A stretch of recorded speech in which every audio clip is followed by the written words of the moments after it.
Jeffro the hero, Jeffro the best website builder in the world. Every one of them can kick your ass with their website. Their websites will always outperform the website that you're building when you're on vacation, not building a website at all. Welcome to Digital Dominance. I went from building HTML websites in high school to helping 7- and 8-figure service businesses generate more revenue through better design, SEO, and marketing. On this podcast, I bring you expert tactics and tools to help you turn your online presence into your biggest sales asset. If you want someone on your team to help you navigate the world of digital marketing, head over to FroBro.com. Most business owners were never taught how to build a business, and they were taught to just deliver a service. So they end up stuck, overwhelmed, and underpaid, even when they're good at what they do. Today's guest is RJon Robins, an attorney turned entrepreneur who built an 8-figure business helping law firm owners run their firms like real businesses. But don't worry, this episode is not just for lawyers. Whether you're in plumbing, mental health, or anything like marketing, the systems RJon shares are powerful for any service business. We'll be talking about how to use marketing to attract the right clients and repel the wrong ones, how to build a marketing machine that runs without you, and why making a profit isn't just a goal, it's a responsibility. Welcome to the show, RJon. Thanks, Jeffro. Well, I'm really excited to have you here and have this episode. And I want to start with this idea that being profitable is an ethical obligation. So please tell us more about that. Right. So, you mentioned that I had built an 8-figure business servicing the legal industry. I'm sharing this not for purposes of bragging, but just to give some context. But before I tell you about, what I built and what I've got, and what I'm doing, I want to just let everyone in the audience know that, 12 years ago, I was flat broke. I mean, like hardcore flat broke. I mean, like my wife had become ill. And because I had failed to follow my own excellent advice, right, about prioritizing profits and creating systems and procedures, all the stuff that we do for the businesses that we help to manage today, I had failed to follow that advice. And the worst part about it, Jeffro, is I was already in the business of giving that advice. So I was going around helping people build very successful businesses, like really successful businesses, by writing business plans and marketing plans and sales strategies and financial control systems and policies and procedures for production and all of that kind of stuff. But like a freaking idiot, I wasn't following my own advice, like the shoemaker without shoes, the baker without bread, right? The plumber whose toilet isn't working, whatever, right? And then my wife got sick, and like that, I mean, it goes away fast, right? If everything is riding on your shoulders and you have to shrug to bend down to take care of a loved one who's fallen, you are screwed. And it fell apart fast. And we lost our house to foreclosure. And it was embarrassing. And it was especially embarrassing because I, by that point, developed, a pretty decent reputation as the person to go to if you wanted to build a business. But I had failed to build a sustainable business. I created a really great job for myself, but I didn't turn it into a sustainable business that could keep going and keep growing and keep taking care of me and my family when I had to take care of my family, right? So I just want to say that from a place of humility, that because if I start off talking about my greatest hits, I come off like an asshole, and I want to say that I say this with humility, right? So today I have multiple 8-figure businesses, not just one. I have more than one business that grossed more than $10 million last year. One business grossed $30 million. Another grossed almost $40 million. And I've got multiple multi-7-figure businesses as well. And as you noticed before we started talking, it's all paper and pencil and erasers. And I mean, it's a lot less glamorous. It's not that glamorous. It's not complicated. It doesn't cost a lot of money. All the things that I'm going to share with you today are things that I was doing when I had no money, when I had no staff, when I had no reason, when no one like you would cross the street to piss on me if I was on fire because they didn't give a crap because I was broke.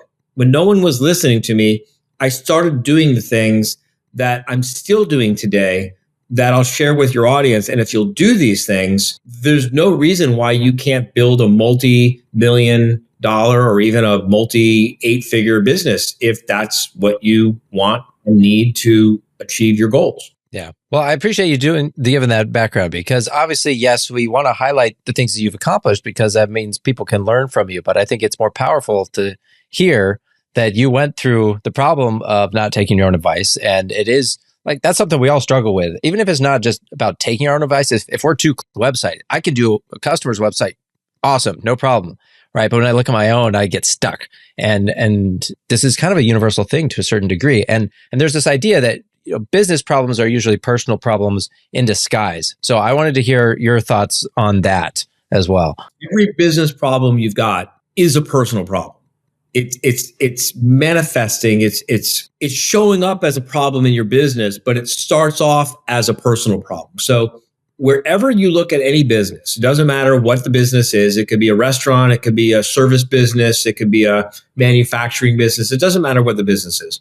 Any business you look at, wherever the business is thriving, wherever the business is doing really well, that's always an area of the business where you're going to find the owners and or the management of the business using the business to give love, give security, and or give self-esteem to the customers, to the employees, to the vendors, to the people who really make the business work. And conversely, wherever you look at a business and you're having a problem, you got a problem in your marketing, I'm going to trace it back every single time to an area of your business where you're in the marketing, where you're using the marketing to get love, get security, or get self-esteem. Can you give us a real example of that? I could give 100 real examples. Let me think. Okay, let's talk about a simple one. Someone has a really compelling story or a really polarizing point of view. Yeah. And because they want everyone to like them, get love, because they want to get self-esteem, they want lots of compliments, right? And they want to get security. They're worried that if someone knows the real them or hears their real story, that they won't want anything to do with it, right? So they hide their light under the bushel, as they say, right? They don't actually tell their truth. They don't actually share their story in their marketing. And consequently, the prospects who would really resonate with that story, who would say, wow, that's me. I'm like you.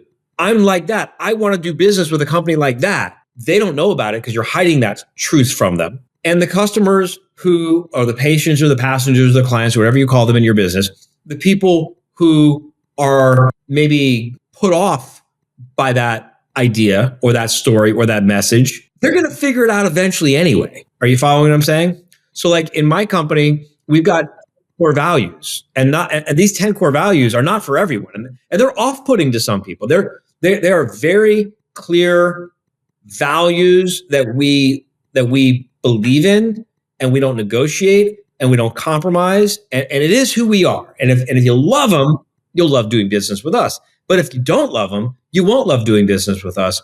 But even if we were to hide them from you and trick you into doing business with us because we wanted you to like us or we didn't want you to dislike us, I mean, eventually you're going to figure out this is the way we think and this is how we act and this is how we behave. So basically it's like, you've put up walls or you've got limiting beliefs around how you do this. And so your marketing's never going to go past a certain level of authenticity because you won't let this. You're just like not comfortable sharing that.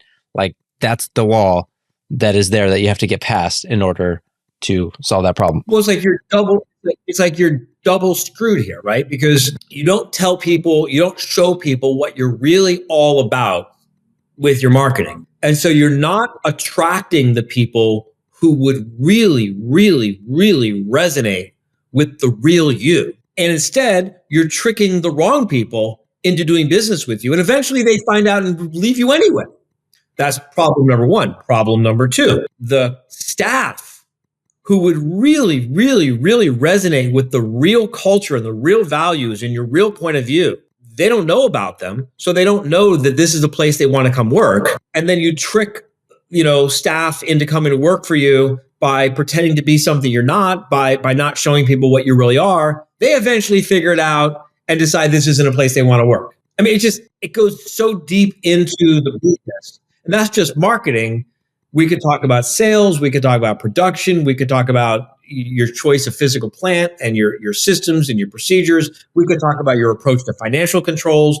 Everywhere in your business, there's 7 main parts of every successful business, right? There's marketing, sales, production, people, physical plant, financial controls, and you, which is your mindset, your goals, who you are, what you're all about, who the business is there to serve, right? And wherever in any of these 7 main parts, wherever you're using the business to get love, get security, get self-esteem, you're going to have problems.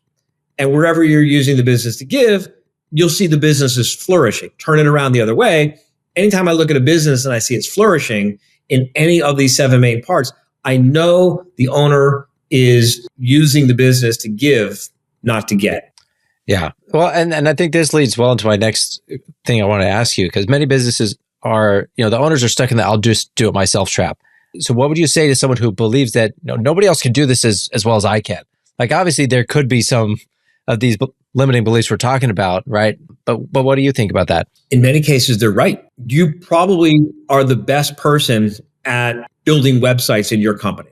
There's probably no one better than you at building websites in your company. Am I right? Except probably everyone in your company who's really good at building websites, every single one of them can probably build a better website than you can when you're attending to a family emergency. Every one of them can build a better website than you can when you're sitting down with your chief financial officer to analyze and figure out the finances of your business. Every single one of them can be building a better website than you. Jeffro, the hero, Jeffro, the best website builder in the world. Every one of them can kick your ass with their website. Their websites will always outperform the website that you're building when you're on vacation, not building a website at all. So, are you trying to create a job for yourself where you're the hero, or are you trying to build a business that actually serves a lot of people and does a lot of good and produces a lot of value? So there are areas of my business where I'm the best. I mean, there's areas where literally I've got data that proves that I'm 10 times better than anyone else in certain areas of my business. But I can't beat 100 people. I've got 100 full-time employees. I got more than 100 full-time employees.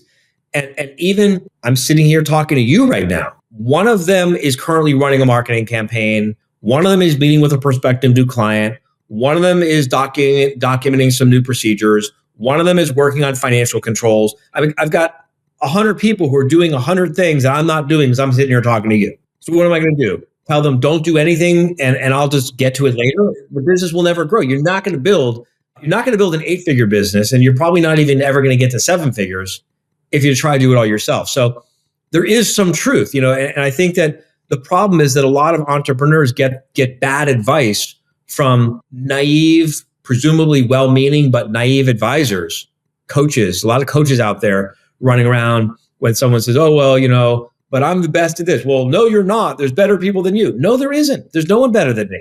There's no one better than you at this. I give you that. But do you need someone as good as you to get it done? Or can we get someone who can do it well enough to meet your brand promise and then scale your business up? Right. And can you even maintain your level of quality, given that you're also trying to run the business and manage payroll and this and that? Like, your quality might deteriorate because you can't give it the focus. But even if you are... Well, I'm fucking Superman. It's never going to deteriorate. I'm a rock star. Give me more Red Bull. I don't need sleep. It's never deteriorate. I'm the best, and I'm all powerful, except when I'm on vacation. Right. Well, okay. I'm trying to say to everyone who really genuinely believes that they're the best, they might be the best. They might have, more energy than anyone, and they might never lose energy, and they might never lose focus, and they might just be the best all the time, except when you're on vacation, except when your son gets sick, except when your wife goes to the hospital, except when you have to go off and build something completely brand new and leave someone else running the thing that's paying the bills today. This is part of the entrepreneurial maturity that I'm always talking about, is you got to develop the entrepreneurial maturity to decide, am I getting my immature kicks out of being the best at this little thing? Or am I going to sit back and look at the big picture and build something of real scale and substance? Right. And to your point, if you just like being that guy and you want to win Employee of the Month, go be an employee and be the best. But if you're going to run a business, you've got to step aside and take what you know and train your people, right? Wouldn't that's another thing that a lot of entrepreneurs have a hard time with, right? It took me a long time to understand that not everyone wants to do what we do. Most people don't. Right. This is a real hard thing that entrepreneurs are like, well, how can I hire someone who's really, really good and expect them to just do that all day long? And most people just want to do that all day long. They don't want to do what we do. Yeah, it's stressful. It's very stressful. It's not, you got to have a certain mentality and makeup, I think, to embrace that and actually succeed in entrepreneurship, which is interesting. So, I mean, we've kind of talked about this is kind of an uncomfortable truth, right? About running a profitable business that most owners might not want to hear, but they kind of need to. And I'm curious if you have any other uncomfortable truths that you want to share with the listeners today. Well, this might be uncomfortable for you because we're on your podcast, but I'm going to call you on your bullshit that you just spouted and try to feed to me. Go for it. Well, it's not stressful. Let's be honest. What do you mean?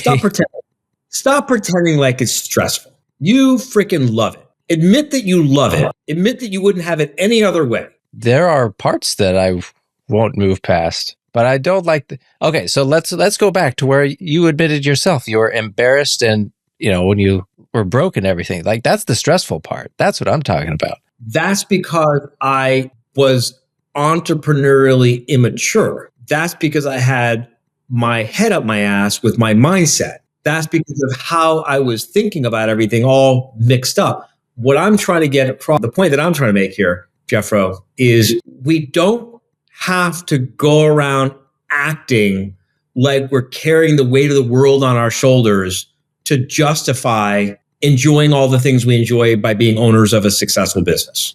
Sure. You can want what you want because you want it. There's a wonderful book by Dan Sullivan called Wanting What You Want.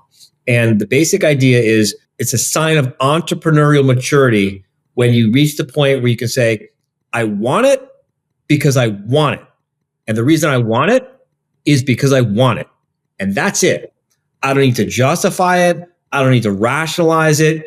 I don't need to need it in order to want it. I just want it. And, running a business is fun. It's creative.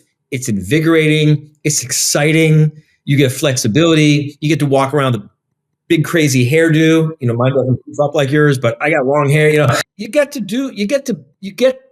The business is a manifestation. The business is an expression of who we are, and it's fun and it's great. You get to meet cool people and have great conversations and create fun things. And we don't have to go around acting like, oh yeah, running a business is so stressful. It's not for everyone. Anyone can do it. They just don't want to do it. I agree with that. Makes sense. Was that uncomfortable for you? No, I totally agree.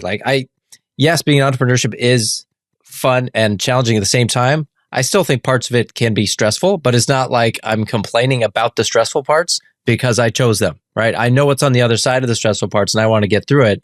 And I know it helps me grow. So that's the stress that I don't know you all that well, but I think I'm pretty good at reading people. And I would venture to say that showing up at 9 a.m. every day and clocking in and doing the job and doing the job and doing the job and doing the job and doing the job and doing the job and then clocking out at 5 o'clock and then waking up the next day and showing up at 9 o'clock and doing the job and doing that would probably drive you insane. That would be stressful. Figuring out how to solve the cash flow problem du jour, figuring out how to put out a fire over here, over there. The problem is that's not stressful enough for people like you and me. The problem is that's invigorating for people like you and me, which is why we don't build the processes and the procedures to prevent that shit from happening. Because every time a new fire erupts, we get excited to go to the rescue, which is also part of the reason that the business doesn't grow faster. Once I learned to start getting my excitement outside of my business and let the business become a little bit more boring, the business grew much faster. So what do you think causes business owners, entrepreneurs like myself to resist implementing those systems, even when we know we need them? Maybe we get some of them in place, but we put it off for so long. Ultimately, it has been my studied observation that people like us don't do it because it's fun to fix the problems. Interesting. It's more fun to fix a problem than knowing like, oh, I'm bringing home extra money for my family or whatever at a subconscious level. Yes, that has been my experience. And every time we run to the rescue, everyone cheers. Every time you got to go solve an emergency cash flow problem, you get to do all these great heroics and everyone cheers. There are no parades for engineers. There are parades for firefighters, but not for engineers. The engineer who builds the building that doesn't catch fire and cause a 4-alarm fire, there's no parade for that engineer. The firefighter who hears the call, drops everything, slides down the pole, jumps on the truck, races across town, does their heroic stuff. They get a parade. It's an adrenaline rush, right? And this is what I meant when I talked about entrepreneurial maturity, that part of what happens as we grow and develop more entrepreneurial maturity. And I'm still growing. I'm still developing more entrepreneurial maturity. I don't have it all figured out yet.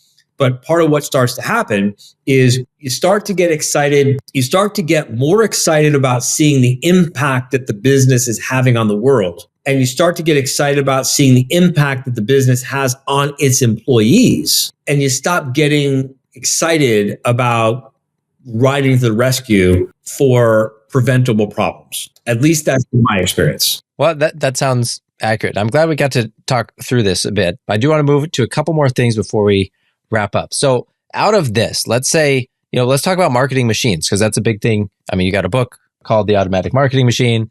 What are the core components of a system that consistently brings in new businesses or new clients without relying on the owner? I'm sorry, what are the components? Yeah, what are the components of a system, a marketing system that brings people in without relying on the owner? Well, I mean, first of all, you have to have a factory already built that is producing and delivering a known menu of services, right?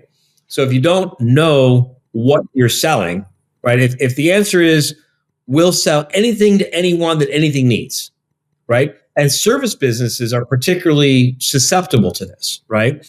Because you're so talented. I mean, I know you are, and I'm not saying this to flatter you, but you're very talented, and you're very creative, and you're very resourceful. And if someone walked in the door and said that they wanted to hire you to, I don't know, design a skywriting marketing campaign, you could probably figure it out and have a lot of fun doing it. Right? But you can't build a COG, a cost of goods sold, around that. You can't figure out what your margins are going to be around that. So you can't figure out what the standard price is going to be around that. And then you can't build a standard sales methodology around that one-off thing that you're just customizing for everyone, right?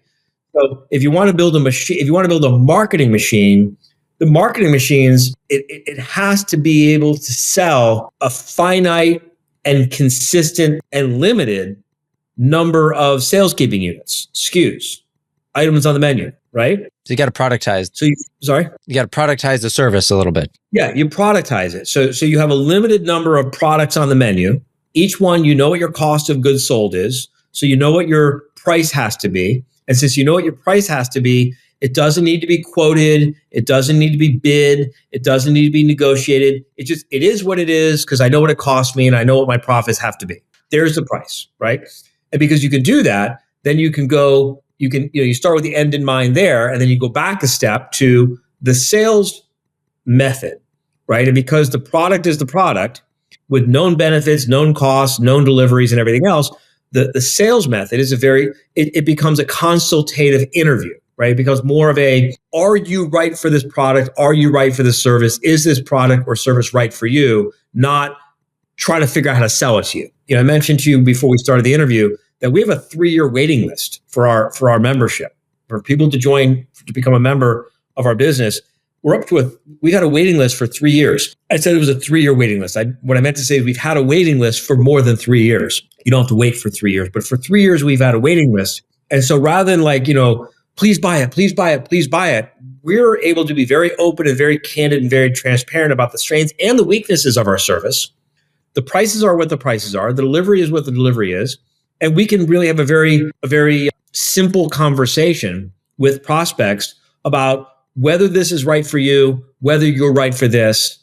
And because it's so standardized, You don't need to be a sales superstar to have this conversation. We can train smart, capable, curious, interested, honest people who don't have to like be the best salespeople in the world to be very effective, right? Which brings us back to the marketing machine, right? Because if you've got the productized deliverable and then you've got the sales process fairly standardized, then you can bolt that all into a machine that manufactures prospects for you, right? And the prospects can then be standardized, right? Because the marketing can screen out everyone who you know isn't right for the product or the service and not waste their time and not waste your time. And then, of course, you've got to have data and metrics and key performance indicators, all the standard stuff. Got it. No, that makes a lot of sense. And I think, like you said, it's simple, right? You just have to execute. And that's the challenge, I think, for a lot of people. But this has been a great conversation. I really appreciate you coming on the show and even, holding me to the fire a little bit, making sure I'm seeing my blind spots. I've got more growing to do as well. We always do. We all have blind spots and we all have more growing. Yeah. So I appreciate you for that. And so many business owners need to hear this message. And so for those of you guys listening, especially the part about profitability being a responsibility, not just a luxury. Yeah. I think this will connect with a lot of people. So if you guys want to learn more about RJon, his book and his company, the links will all be in the show notes. One final question: building a business that aligns with your personal dreams. What's one way a business owner can get more clear on what they actually want instead of just chasing revenue? Well, it starts off with a way of thinking about our businesses, right? Most people, I used to do this speech. I went all over the country. I stood in front of hundreds and hundreds of audiences for over 10 years. And I posed the question: who thinks of their business like a baby? My business is like my baby. And in most audiences in front of business owners and entrepreneurs, a lot of hands will go up to that question, right? And I talk about how that's a very unhealthy relationship for an entrepreneur to have with their business, right? We as parents, I'm a parent, we are willing to do things for our children that we should never be willing to do for our business, right? We would kill for our children. We would die for our children. We will suffer for our children. We will sacrifice for our children with no expectation of profit. But imagine a business proposition. I say to you, hey, Jeffro, listen, I got this business opportunity for you. You ready? You're going to invest a couple $1 million of your money. You're going to work 24 hours a day, 7 days a week for this business for about 18 years, maybe 20. You're going to take all kinds of abuse. Ridiculous abuse. You are literally going to be shit on, all right? Shit on, yelled at. Sleep deprived. And if everything goes right, we're hoping that maybe the business might break even in about 18 to 25 years. And oh, by the way, there's no expectation of ever making a financial profit whatsoever. Would you want to invest in that business? Does not sound like a financial proposition. That's the business case for being a parent. Yeah. It's an entirely inappropriate relationship for a business owner to have with their business. The appropriate relationship for a business owner to have with their business is not modeled of a parent and a child. It's modeled out of a farmer and a mule, right? So think about, why does the farmer have the mule? It's to help him do stuff he can't do on his own, right? More output. The farmer has the mule to pull the plow. And you pull the plow to grow the crops, and you grow the crops so you can feed your family. And if you manage the mule well, and you plan the crops well, and you do a good job taking the crops to market and marketing the crops and selling the crops, you'll make a financial profit on top of that. Now, does that mean you can abuse the mule? No, you can't. You shouldn't abuse the mule. Not if you want it to perform as well as it can perform. You got to feed the mule. You got to house the mule. You got to take care of the mule. You got to train the mule. You might even develop some affection and appreciation for the mule, but it's not your baby.